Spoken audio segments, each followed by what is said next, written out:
ನಮಸ್ಕಾರ ಪ್ರೀತಿಯ ವೀಕ್ಷಕರೆಲ್ಲರಿಗೂ ಸಂಕಲ್ಪ ಸಿದ್ಧಿ ಕಾರ್ಯಕ್ರಮಕ್ಕೆ ಆತ್ಮೀಯ ಸ್ವಾಗತ ಹೇಳ್ತಾ ಇರೋದು ನಾನು ಉಷಾ. ಮೊದಲನೇ ಬಾರಿ ಚಾನಲ್ ವೀಕ್ಷಿಸ್ತಿದ್ದೀರಾ ಅಂತಂದರೆ ಈಗ ನಮ್ಮ ಚಾನಲ್ನ ಸಬ್ಸ್ಕ್ರೈಬ್ ಮಾಡಿ, ನಮ್ಮ ವಿಡಿಯೋಸ್ನ ಲೈಕ್ ಮಾಡಿ. ನಿಮ್ಮ ಜೀವನದಲ್ಲಿ ಬರ್ತಿರುವಂಥ ತೊಂದರೆಗಳು, ಕಷ್ಟಗಳು, ಸಮಸ್ಯೆಗಳು ಇದೆಲ್ಲದರಿಂದ ಕೂಡ ನೀವು ಆದಷ್ಟು ಬೇಗ ಹೊರಗಡೆ ಬರಬೇಕು ಅಂತಂದರೆ ಇವತ್ತೇ ನೀವು ಈಗಲೇ ಅಕ್ಷಯ ವೃಕ್ಷವನ್ನು ಬರ್ಮಾಡ್ಕೊಳ್ಬಹುದು. ಇನ್ನು ಕಾರ್ಯಕ್ರಮದಲ್ಲಿ ನಮ್ಮ ಜೊತೆಲಿದ್ದಾರೆ ಸ್ಪಿರಿಚುವಲ್ ಗುರು ಡಾಕ್ಟರ್ ವಿಷ್ಣುದತ್ತ ಗುರುಜಿಯವ್ರನ್ನ ಕಾರ್ಯಕ್ರಮಕ್ಕೆ ಬರ್ಮಾಡ್ಕೊಳ್ಳೋಣ.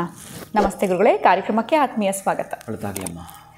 ಸಾಕಷ್ಟು ಜನ ಹೆಣ್ಮಕ್ಳಿಗೆ ಈ ಸಮಸ್ಯೆ ಆಗಿರುತ್ತೆ. ಮದುವೆ ಆದ ನಂತರ ಎಲ್ಲೋ ಒಂದು ಕಡೆ ಪ್ರೆಗ್ನೆನ್ಸಿ ಪಾಸಿಟಿವ್ ಬರುತ್ತೆ, ಆದರೆ ರಿಪೀಟೆಡ್ ಆಗಿ ಅಬಾರ್ಷನ್ಸ್ ಆಗ್ತಾ ಇರುತ್ತೆ ಅಂತ ಹೇಳ್ಬೋದು. ಅದ್ರ ಜೊತೆಯಲ್ಲಿ ಇರುವಂಥ ಐಶ್ವರ್ಯವನ್ನು ಕೂಡ ಕಳ್ಕೊಳ್ತಾ ಇರ್ತಾರೆ ಅಂತಲೇ ಹೇಳ್ಬೋದು. ಈ ಥರ ಸಮಸ್ಯೆ ಆಗೋದಕ್ಕೆ ಜಾತಕದಲ್ಲಿ ಏನು ತೊಂದರೆ ಆಗಿರುತ್ತೆ, ಯಾವ ಗ್ರಹಗಳು ವೀಕ್ ಇದ್ದಾಗ ಈ ರೀತಿಯಾಗಿರುವಂಥ ಸಮಸ್ಯೆಗಳಾಗುತ್ತೆ, ಇದ್ರ ಬಗ್ಗೆ ತಿಳಿಸ್ಕೊಡಿ ಗುರುಗಳು. ಓಂ ವಿಶ್ವಸ್ಮೈ ನಮಃ. ನನ್ನ ಪ್ರೀತಿಯ ಬಂಧುಗಳೇ, ಈ ಗರ್ಭಪಾತ ಅನ್ನೋದು ಆಬ್ವಿಯಸ್ಲಿ ಸಾಮಾನ್ಯ ಎಲ್ಲ ಹೇಳಿರ್ತಾರೆ, ಕೇಳಿಸ್ಕೊಂಡಿರ್ತಾರೆ. ಪಂಚಮದಲ್ಲಿ ರಾಹು ಇದ್ದು ಲಾಭದಲ್ಲಿ ಕೇತು ಇದ್ದಾಗ ಇದಾಗುವಂಥ ಸಾಧ್ಯತೆ ಹೆಚ್ಚಿಗೆ ಇರುತ್ತೆ ಅವರಿಗೆ. ಇದನ್ನು ಪದ್ಮಕಾಳ ಸರ್ಪದೋಷ ಅಂತಲೂ ಕರೀತಾರೆ. ಆಮೇಲೆ ಹಿಂದಿನ ಜನ್ಮದಲ್ಲಿ ಗುರುಗಳಿಗೆ ದ್ರೋಹ ಮಾಡಿದ್ದರು ಕೂಡ, ಯಾಕಂದರೆ ಸಂತಾನಕಾರಕ ಕೂಡ ಗುರು ಆಗಿರ್ತಾನೆ. ಗುರುಗಳಿಗೆ ದ್ರೋಹ ಮಾಡಿದ್ದು, ಆಮೇಲೆ ದೇವಾಲಯಕ್ಕೆ ಏನೋ ಒಂದು ಕೊಡ್ತೀನಿ ಅಂತ ಹರಕೆ ಹೊತ್ಕೊಂಡು ಕೊಟ್ಟಿಲ್ಲ ಅಂದರೂ ಇದಾಗುವಂಥದ್ದಾಗತ್ತೆ. ಆಮೇಲೆ ಶೀಘ್ರವಾಗಿ ಈ ಕಡೆ ಗರ್ಭಪಾತವೂ ಆಗುತ್ತೆ. ಆಮೇಲೆ ಯಾವುದೋ ಒಂದು ಆಸ್ತಿ ಪಾಸ್ತಿ ಕೂಡ ಕಳುವಾಗೋದು ಮೀನ್ಸ್ ಇದ್ದಕ್ಕಿದ್ದಾಗೆ ಈ ಆಸ್ತಿ ಬೇರೆಯವ್ರ ಹೆಸರಿದೆ ಅಂತ ಏನೋ ಒಂದು ಈ ಥರ ದಿಢೀರ್ ಪ್ರವೇಶವಾಗುತ್ತೆ ಅವರಿಗೆ. ಭಾಳ ಪೇನ್ ಆಗಿಬಿಡ್ತಾರೆ. ಈ ಕಡೆ ಒಂದು ಕಡೆ ಐಶ್ವರ್ಯ, ಒಂದು ಕಡೆ ಸಂತಾನ ಲೆಸ್ ಆಗ್ತಕ್ಕಂಥದ್ದು ಈ ಪ್ರೀವಿಯಸ್ ಜನ್ಮದ್ದು ಹೆಂಗೆ ಲೆಕ್ಕ ತೋರಿಸ ಅದಕ್ಕೆ ಹೇಳೋದು. ಎರಡೂ ಇದೆ, ಅಷ್ಟೇ ಶೀಘ್ರವಾಗಿ ಒಳ್ಳೆಯದು ಇದೆ, ಕೆಟ್ಟದ್ದು ಇದೆ. ಇಲ್ಲಿ ಒಬ್ಬಾತ ಅಷ್ಟೇ ಶ್ರದ್ಧೆ, ಅಷ್ಟೇ ಭಕ್ತಿ, ಅಷ್ಟೇ ಲಕ್ಷ್ಮೀನಾರಾಯಣ ತುಂಬ ಪ್ರೀತಿ ಆತನಿಗೆ. ಯಾವಾಗಲೂ ಹೋಗೋದು, ಎಲ್ಲಾದರೂ ಹೂವು ತೊಗೊಂಬರೋದು, ಲಕ್ಷ್ಮೀನಾರಾಯಣರಿಗೆ ಇಡೋವಂಥದ್ದು, ಒಂದು ಫೋಟೋ ಅದಕ್ಕೆ ಇಡೋದು. ಯಾರಿಗಾದರೂ ಕೊಟ್ಟರು ಕೂಡ ಲಕ್ಷ್ಮೀನಾರಾಯಣ ಅಂತ ಅವರಲ್ಲಿ ನೋಡ್ತಾ ಇದ್ದ. ಒಂದು ಸಲ ಯಾವುದೋ ಒಂದು ಗುಲಾಬಿ ತೋಟಕ್ಕೆ ಹೋಗಿ ಹೂವು ಕದ್ದು ಬಿಡ್ತಾನೆ. ಯಾರು? ಈ ಸಂತ. ಯಾವಾಗ ಈ ಗುಲಾಬಿ ಹೂವು ಕದ್ದು ಬಿಟ್ಟನೋ, ಸರಿ ಇವನನ್ನು ಪರೀಕ್ಷೆ ಮಾಡಬೇಕು ಅಂತ ಮಹಾಲಕ್ಷ್ಮಿ ಆ ಮಾಲೀಕಲಾಗಿ ಬರ್ತಾಳೆ. ಏನಪ್ಪ ಇದು, ಎಲ್ಲಿ ಕತ್ಕೊಂಡು ಹೋಗ್ತಾ ಇದೆಯಾ? ಎಲ್ಲಿಗೂ ಇಲ್ಲಮ್ಮ, ನನಗೆ ಇಷ್ಟು ದೇವರಿಗೆ ಇಡ್ಲಿಕ್ಕೆ ತೊಗೊಂಡು ಹೋಗ್ತಾ ಇದ್ದೀನಿ.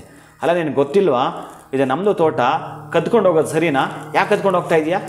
ನಮ್ಮ ಹೂವನ್ನು ಕದ್ಕೊಂಡು ಹೋಗೋದು ಎಷ್ಟರ ಮಟ್ಟಿಗೆ ಸರಿ ಅಂತ ಹೇಳಿ ಮಹಾಲಕ್ಷ್ಮಿನೇ ಆ ಒಂದು ತೋಟದ ಮಾಲೀಕಲಾಗಿ ಬಂದು ಇದನ್ನು ಕೇಳ್ತಾಳೆ. ಅಯ್ಯೋ, ನನಗೇನೋ ಇದನ್ನು ಮಾಡ್ಕೊಳ್ಬೇಕು ಅಂತ ಕದ್ದಿದ್ದಲ್ಲಮ್ಮ, ಇದು ನಾನು ಮಹಾವಿಷ್ಣುಗೆ ಬೇಕು ಅಂತೇಳಿ ನಾನು ಕದ್ದಿದ್ದು ಅಷ್ಟೇ. ಇದು ಖುಷಿಯಿಂದ ನಾನು ತೆಗೆದುಕೊಂಡು ಹೋಗಬೇಕು ಅಂತ ಬಂದದ್ದು, ಇದು ತಗೋ ಅಂತೇಳಿ ಅಲ್ಲಿ ಇಟ್ಬಿಟ್ಟು ಹೊರಟೋಗ್ತಾನೆ. ಅಲ್ಲಿ ಇಟ್ಬಿಟ್ಟು ಹೊರಟು ಬಿಡ್ತಾನೆ. ಆದರೆ ಮಹಾಲಕ್ಷ್ಮಿ ಅದನ್ನು ಹಿಡ್ಕೊಂಡು ಮಹಾವಿಷ್ಣು ಬಳಿ ಹೋಗ್ತಾಳೆ. ನೋಡಿ ಸ್ವಾಮಿ, ನಿಮ್ಮ ಭಕ್ತ ಅಂದ್ರಲ್ಲ, ಮಹಾಭಕ್ತ ಅಂದ್ರಲ್ಲ, ಅವ್ನು ನೋಡಿ ಈ ಹೂವು ಕದ್ದಿದ್ದಾನೆ ಅಂದ್ಬಿಟ್ಟು ಆ ಮಹಾವಿಷ್ಣು ಪಾದ ಹತ್ರ ಇರ್ತಾಳೆ. ಆವಾಗ ಮಹಾವಿಷ್ಣು ಹೇಳ್ತಾನೆ, ನನ್ನ ಭಕ್ತ ಕದ್ದಿದ್ದು ಅವನೇ ಸಮರ್ಪಣೆ ಮಾಡಿದರೆ ಬಹುಶಃ ಅದು ಇನ್ನೂ ನನಗೆ ನಿಧಾನವಾಗಿ ಸೇರ್ತಾ ಇತ್ತೇನೋ. ಅವನು ಕದ್ದಿದ್ದು ನಿನ್ನ ಮುಖಾಂತರ ನನ್ನ ಪಾದಕ್ಕೆ ಸೇರಿಸ್ಲಿ ಅಂತ ಇವತ್ತು ಕದ್ದಿದ್ದವ ಅಂತ ಮಹಾವಿಷ್ಣು ಹೇಳ್ತಾನೆ. ಅದಕ್ಕೆ ಏನಾದರೂ ಒಂದು ಒಳಿತು ಕೆಡುಕು ಮಿಕ್ಸ್ ಆಗ್ತವೆ. ಇಲ್ಲಿ ಈ ಒಂದು ಪಂಚಮದಲ್ಲಿರ್ತಕ್ಕಂತಹದ್ದು ರಾಹು ಏನಾಯಿತು ಅಂತಂದರೆ, ಅವ್ರಿಗೆ ಯಾವುದೋ ಈ ಮಗುವಿಂದ ಬಹುಶಃ ಮುಂದೆಂದೂ ತೊಂದರೆ ಆಗ್ತಕ್ಕಂಥದ್ದು. ಗರ್ಭಪಾತ ಆದ ಕೂಡ ನೋವು ಪಡೋದು, ವ್ಯಥೆ ಪಡೋದು ಅಂತಲ್ಲ, ಇದು ಸ್ವಲ್ಪ ಎಚ್ಚೆತ್ಕೊಳ್ಬೇಕು. ಅದಕ್ಕೆ ಸಂಬಂಧಪಟ್ಟ ಡೆವಲಪ್ಮೆಂಟಲ್ಲಿ ಇವರು ಹೋಗಬೇಕಾದ್ರೆ ಇವರು 100ಕ್ಕೂ 100 ಈ ಸಂತಾನಕ್ಕೆ ಸಂಬಂಧಪಟ್ಟ ವೇಣುಗೋಪಾಲ ಸ್ವಾಮಿಯನ್ನು, ಸಂತಾನಕ್ಕೆ ಸಂಬಂಧಪಟ್ಟ ಕೃಷ್ಣನ ಬೀಜಾಕ್ಷರದ ಮಂತ್ರವನ್ನು ಬಹುಶಃ ಎಷ್ಟು ಹೇಳ್ತಾನಂತಂದರೆ 2800 ಸಲವನ್ನು ಆಹುತಿ ಕೊಡೋ ಮುಖಾಂತರ ಶ್ರೀಕೃಷ್ಣನಿಗೆ ಅರ್ಪಣೆ ಮಾಡಿಕೊಂಡಾಗ ಇದು ಕ್ಲಿಯರ್ ಆಗ್ತಕ್ಕಂಥದ್ದು. ಇದು ಏಕಕಾಲಕ್ಕೆ ಐಶ್ವರ್ಯ ಪ್ರಾಪ್ತಿ, ಸಂತಾನವಾಗುವಂಥದ್ದು ಇರುತ್ತೆ. ಆಮೇಲೆ ಬೆಳ್ಳಿಯಿಂದ ಮಾಡಿರ್ತಕ್ಕಂತಹ ನಾಗನನ್ನು ಇಟ್ಟು ಪ್ರತಿನಿತ್ಯ ಕೂಡ ಎಣ್ಣೆಯಿಂದ ಅಭಿಷೇಕ ಮಾಡತಕ್ಕಂಥ ಈ ದೋಷ ಪರಿಹಾರ ಆಗುವಂಥದ್ದು ಏಕಕಾಲಕ್ಕೆ. ಅಂದರೆ ಒಂದು ಹೇಟಿಗೆ 2 ಅಕ್ಕಿಯನ್ನು ಪಡ್ಕೊಳ್ಳತಕ್ಕಂಥದ್ದು. ಸಂತಾನ ಬರುತ್ತೆ, ಐಶ್ವರ್ಯ ಬರುತ್ತೆ. ಕೃಷ್ಣನ ಮಂತ್ರ ಜಪ ಮಾಡಿ ಅನುಷ್ಠಾನ ಮಾಡೋದ್ರಿಂದ, ಹೋಮ ಮಾಡೋದ್ರಿಂದ ಇಷ್ಟೆಲ್ಲ ಫಲ ಈ ಒಂದು ರಾಶಿಯವರು, ಇದಕ್ಕೆ ಸಂಬಂಧಪಟ್ಟ ಈ ಒಂದು ಪದ್ಮಕಾಳ ಸರ್ಪದೋಷರು ಇದನ್ನು ಪಡ್ಕೊಳ್ತಾರೆ.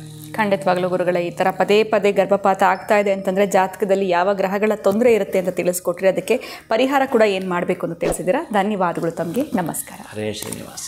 ಇನ್ನು ವೀಕ್ಷಕರೇ, ಇವತ್ತಿನ ವಿಡಿಯೋನ ಮುಗಿಸುವಂತಹ ಸಮಯ ಆಗಿದೆ. ಮತ್ತೊಂದು ಹೊಸ ವಿಚಾರದೊಂದಿಗೆ ಮುಂದಿನ ವಿಡಿಯೋನಲ್ಲಿ ಭೇಟಿ ಮಾಡ್ತೀನಿ. ನಮಸ್ಕಾರ.